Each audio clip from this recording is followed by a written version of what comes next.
Let's talk about physics. Yes, from cosmology and the universe to the quantum world of atoms and molecules. From Newton to Einstein with a lot of curiosity. Hello, I am Anya.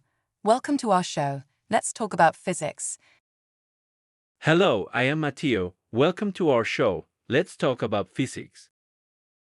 In the 7th episode of this series, let's talk about classical gravity in quantum mechanics.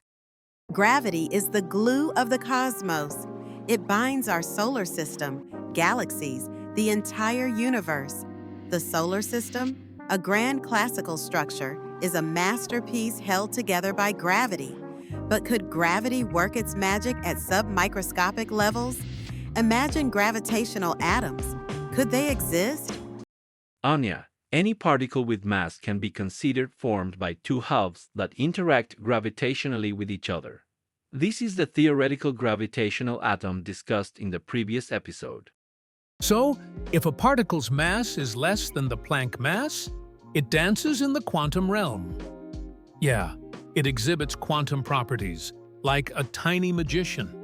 But if its mass is bigger than the Planck mass, it becomes classical. This happens because the quantum wave associated with it collapses. Mateo, do you know why macroscopic classical objects are formed by submicroscopic quantum particles? Our entire body is a classical object because our mass is much larger than the Planck mass, which is only 22 micrograms.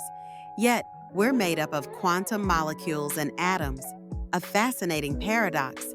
It's like being a giant in a world of tiny wonders. So, next time you look in the mirror, remember, you're a masterpiece of physics. Anya, this is a good question. Let's think about this. In quantum mechanics, the center of mass coordinates simplifies the math of waves equations. The quantum waves split into two, one for the center of mass, one for the components. The center of mass wave shows the whole particle's movement. When the particle's mass exceeds the Planck mass, this wave collapses. The center of mass becomes classical, like rockets. But if components are under the Planck mass, they stay quantum.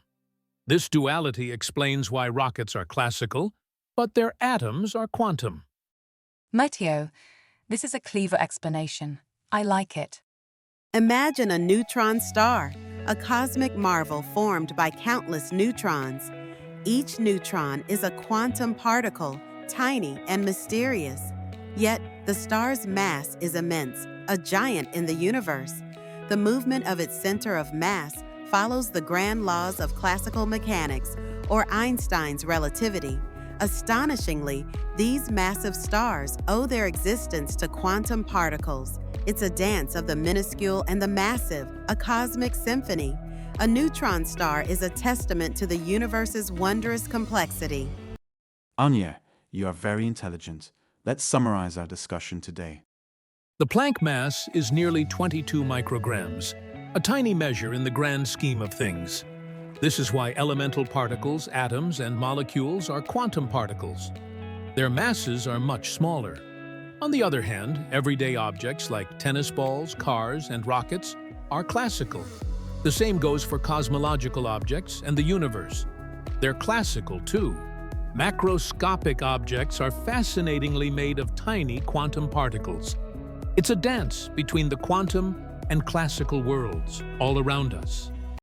Mateo, I think that we should talk about some far-reaching consequences of these ideas. Wait, Anya. No so fast.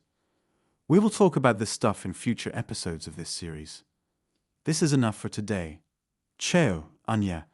I love you and we love our audience. See you in the next episode.